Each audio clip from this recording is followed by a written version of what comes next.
ആ ഗോപാലനോ? എന്തൊക്കെയുണ്ട് നാട്ടിൽ വിശേഷങ്ങൾ? സുഖമല്ലേ? സുഖം, സന്തോഷം. ഇതെല്ലാം വെറും ചെറിയ ശതമാനം പ്രവാസികൾക്കുള്ളതല്ലേ സാർ? ഞാനൊക്കെ ചുമടുതാങ്ങികളല്ലേ. അതെന്തു പറ്റി? അതൊക്കെ പറയാം സാർ, നേരിട്ട് പറയാം. പിന്നെ ഞാനിപ്പോൾ വിളിച്ചത് സാർ എന്നെ ഒന്ന് സഹായിക്കണം. എന്താ പറഞ്ഞോളൂ. കാശിന്റെ എന്തെങ്കിലും ആവശ്യങ്ങൾ? കാശൊന്നുമല്ല സാർ, അത്യാവശ്യം സൗകര്യങ്ങൾ കൂടിപ്പോയതിൻ്റെ പ്രശ്നം മാത്രമേ ഉള്ളൂ. എനിക്ക് കുറച്ച് ദിവസം ഒന്ന് മാറി നിൽക്കണം. സാർ എനിക്കൊരു വിസ തരണം. ഓ അത് ശരി, നോക്കട്ടെ. അറിയാലോ, പുതിയൊരു വിസ വിഷമമാണ്. പിന്നെ നിങ്ങളുടെ പ്രായം. ശരി, ഞാൻ മാക്സിമം ശ്രമിക്കാം. വിഷമിക്കണ്ട, കമ്പനിയുടെ ഗുഡ് സർട്ടിഫിക്കറ്റ് വാങ്ങിയ ആളല്ലേ, എല്ലാം ശരിയാകും. ഓക്കെ, ഞാൻ അറിയിക്കാം. Okay, thank you sir. നിലാവിൻ നടുത്തളത്തിൽ നിഴൽ പക്ഷി തേങ്ങുന്നു. നിലാവിൻ നടുത്തളത്തിൽ നിഴൽ പക്ഷി തേങ്ങുന്നു. നിലാവേറ്റുവാങ്ങുന്നു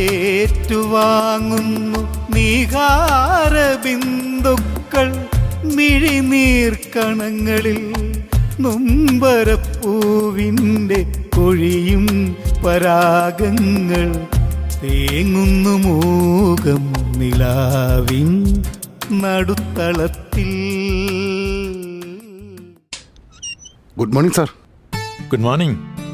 ആ നിസാറോ, വരൂ, ഇരിക്കൂ. സാറ് വരാൻ പറഞ്ഞത്? നിസാറേ, നമ്മുടെ ഗോപാൽജി തിരിച്ചു വരുന്നു. നാളെ 10 മണിക്കുള്ള ഫ്ലൈറ്റിൽ. എന്തു പറ്റി സാർ ഇത്ര പെട്ടെന്ന്? പുള്ളിയെല്ലാം ഫിനിഷ് ചെയ്തിട്ടല്ലേ പോയത്? അതെ, ഞാനത് അയാളോട് ചോദിച്ചതാ. പക്ഷെ സംസാരത്തിൽ എന്തൊക്കെയോ പന്തികേട്. പിന്നെ പ്രവാസികളല്ലേ, സംഭവങ്ങൾക്കാണോ പഞ്ഞം? പ്രവാസികളുടെ ജീവിതത്തിൽ നിരന്തരം സംഭവിച്ചുകൊണ്ടിരിക്കുന്ന എന്തോ ഒന്ന് ഗോപാൽജിയുടെ ജീവിതത്തിലും സംഭവിച്ചിരിക്കുന്നു. അതെ സാർ, ശരിയാണ്. ഇനിയിപ്പോ ആ ആളിങ്ങി വരട്ടെ. നാളെ രാവിലെ പിക്ക് ചെയ്യണം. പഴയ റൂം ഒഴിവുണ്ടല്ലോ, അവിടെ തന്നെ താമസിക്കട്ടെ.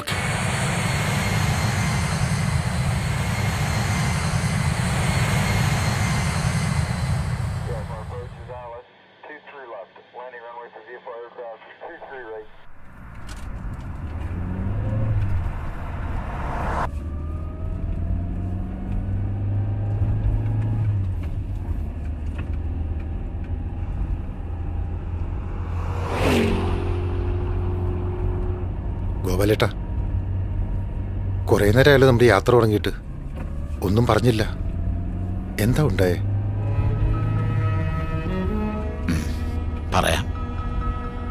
പറയണം, എല്ലാം പറയാം.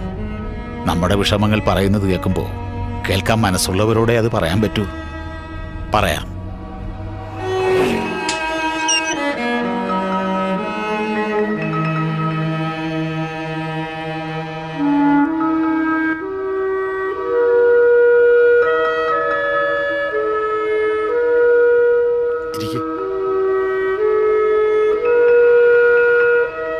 ഇത്രയും കാലം എൻ്റെ സുഖങ്ങളിലും ദുഃഖങ്ങളിലും ഒരു പരിഭവമില്ലാതെ, ഒരു പ്രതീക്ഷയുമില്ലാതെ എന്നെ താങ്ങിയത് ഈ കാട്ടില്ല.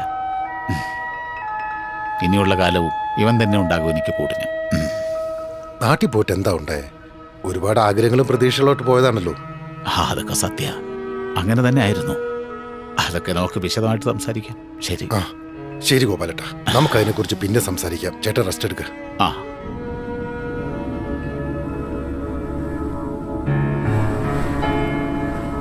അങ്ങനെ തന്നെ നിസാറ് പറഞ്ഞതുപോലെ ഒരുപാട് പ്രതീക്ഷകളുമായി തന്നെയാണ് നാട്ടിലേക്ക് പോയത്. ഇനി അല്പം കുട്ടികളോടും കുടുംബത്തോടും ഒപ്പം കഴിയണം, അതൊന്നറിയണം, അവർക്കൊക്കെ തുണയാകണം എന്നൊക്കെ കരുതി തന്നെയാണ് ചെന്ന് വിട്ടത്. പക്ഷേ പ്രതീക്ഷയൊക്കെ അപ്പുറമായിരുന്നല്ലോ കാര്യങ്ങൾ. ഭാര്യയ്ക്ക് ഞാനൊരു ഭർത്താവിൻ്റെ സ്ഥാനത്തോ മക്കൾക്കൊരു അച്ഛൻ്റെ സ്ഥാനത്തോ ആയിരുന്നില്ലടോ. അവർക്ക് സുഖസൗകര്യങ്ങൾ ഉണ്ടാക്കിയെടുക്കാനുള്ള ഒരു ഉപകരണമായിരുന്നു.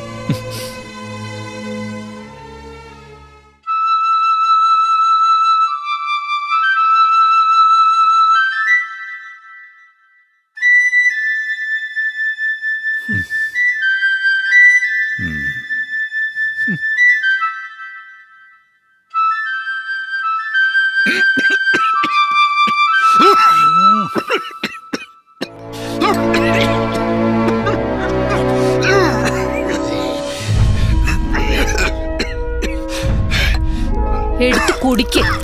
മനുഷ്യനെ മെനക്കെടുത്താൻ വലിച്ചു മണ്ടേ കയറ്റാതെ.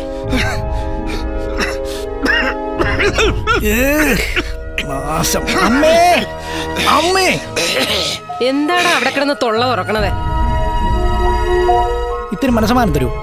തുപ്പല് ഛർദിലും വീഴാത്ത ഭക്ഷണം തരുമോ? നാശം.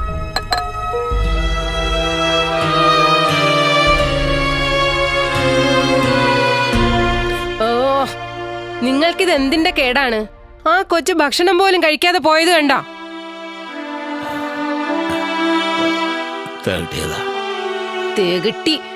തെകിട്ടി എന്നെ കൊണ്ടൊന്നും പറയിപ്പിക്കണ്ട.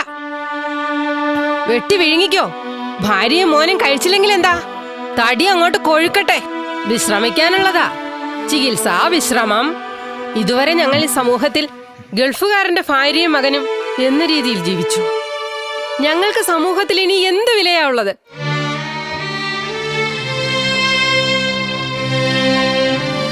എന്നെ മോനെ, ഞാൻ എൻ്റെ പൊന്നു പോലെ നോക്കിയത് ഇതിനായിരുന്നോ? നിങ്ങൾക്ക് വേണ്ടത് ഞാനെല്ലാം തന്നില്ലേ? ഒന്ന് നുള്ളി നോവിച്ചിട്ടുണ്ടോ നിങ്ങളെ ഞാൻ?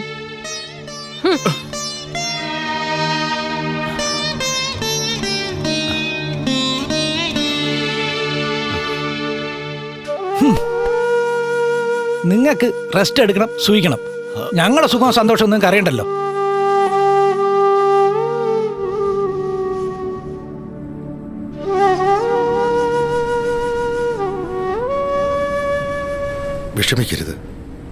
വിഷമിക്കരുതെന്ന് പറയാനേ എനിക്കിപ്പോൾ പറ്റൂ. എല്ലാം ശരിയാവും. അവർ നിങ്ങളെ മനസ്സിലാക്കുന്നൊരു കാലം വരും.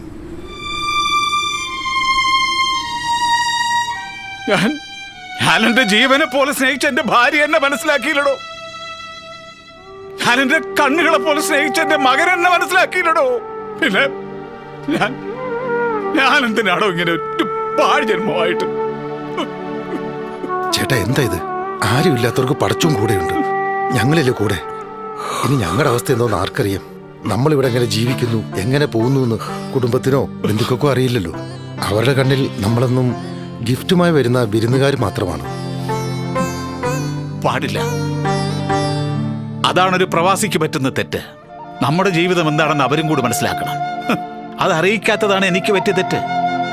ഒരു മനുഷ്യായുസ് മുഴുവൻ ഞാൻ അവർക്ക് വേണ്ടി ചെലവാക്കി. എന്റെ സുഖവും സന്തോഷവും ഞാൻ അറിഞ്ഞില്ല. ശരിയാണ്. ഇത്ര അനുഭവങ്ങൾ പ്രവാസികളുടെ കൂടപ്പിറപ്പാ. സ്വന്തം ജീവിതം കുടുംബത്തിനു വേണ്ടി ഒഴിഞ്ഞു വെക്കുമ്പോൾ സ്വന്തം കാര്യത്തിനോട് ഒരു കരുതലുണ്ടാകണം. ഇനിയൊരു ഗോപാലപിള്ള പ്രവാസികൾ ഉണ്ടാവരുത്. പുതുതലമുറയ്ക്കൊരു പാഠമാവണം.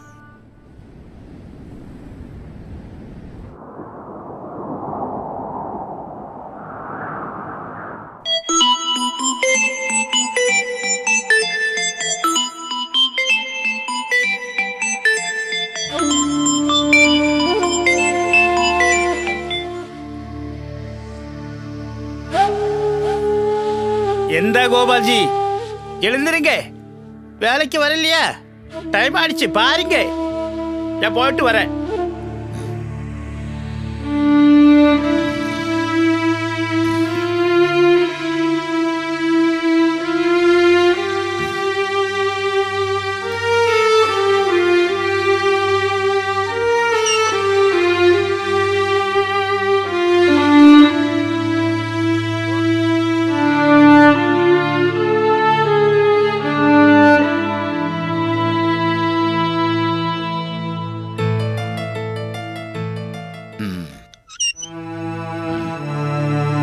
ഒരു സെറ്റ് ദോശ, ഒരു ചായ ഇത്തിരി കടുപ്പത്തി വേണം.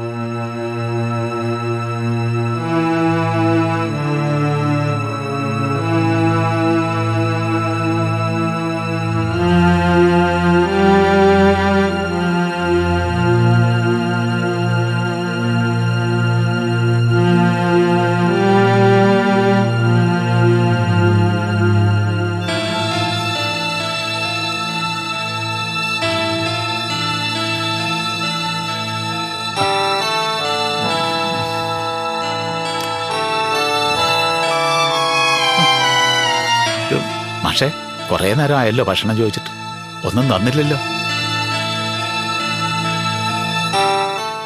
നിങ്ങൾ ഇതെന്താ കാണിക്കുന്നേ? കുറേ നേരം ആയല്ലോ വെയിറ്റ് ചെയ്യുന്നു, നിങ്ങൾ മൈൻഡ് ചെയ്യുന്നില്ല. ഇവർക്കെല്ലാം നിങ്ങൾ കൊടുത്തല്ലോ. വിടു മാഷെ.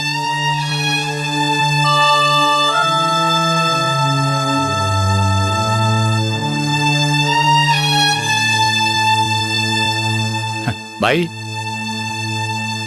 क्या करेगा तुम, बोलो?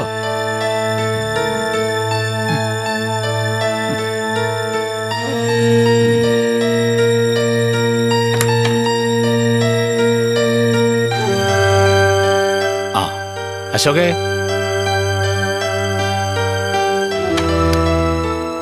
अशोके,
സർ, പോലീസിനെ അറിയിച്ചു. ഇപ്പോത്തും വീട്ടിൽ വിളിച്ചോ? വീട്ടിൽ വിളിച്ചു, പക്ഷേ എന്തു പറ്റി? മറുപടി അത്ര സുഖകരല്ല. സാർ, അവരുടെ സ്റ്റോറി നേരത്തെ പറഞ്ഞതാണ്. അവർക്ക് ഏതാവത് ആച്ചന്ന അവങ്ങളെ ഇങ്ങ തന്നെ അടക്കം പണണമെന്ന് ചൊല്ലിയിരിക്ക്. അനന്തമായ പ്രവാസം. ജീവിതം തേടി അന്യനാട്ടിലെത്തി. ജീവിതം കരുപ്പിടിപ്പിച്ചു. കൂടും കുടുംബവുമായി, ഉള്ള സമ്പത്തുമായി സംതൃപ്തമായ ബാക്കി ജീവിതം മോഹിച്ച് നാട്ടിലെത്തി. കുടുംബത്തിന്റെ ആർഭാട ജീവിതത്തിന് നിയന്ത്രണം വന്നപ്പോൾ അയാൾ ക്രമേണ അന്യനായി. സന്തോഷവും സമാധാനവും നഷ്ടപ്പെട്ട അയാൾക്ക് ഒരിക്കലും പരിഭവം കാണിക്കാതെ എന്നും താങ്ങായിരുന്ന അന്യദേശത്തെ കട്ടിൽ ആശ്രയമായി. വീണ്ടും പ്രവാസം. പിന്നെ ശേഷക്രിയ പോലും ലഭിക്കാതെ ആ ചുമട് താങ്ങി ഒരിക്കലും മടങ്ങിവരാത്ത അനന്തതയിലേക്ക്. ശിശിരം കൊഴിച്ചിട്ട പഴുത്തിലെ ചിന്തുകൾ തരുശിഖരങ്ങളെ നോക്കിച്ചിരിക്കുമ്പോൾ ബാല്യകൗമാരങ്ങൾ തളിരിട്ട കാലം കരിന്തിരിപ്പുകയായി പടരുന്നു ചുറ്റിലും. നിലാവിൻ നടുത്തളത്തിൽ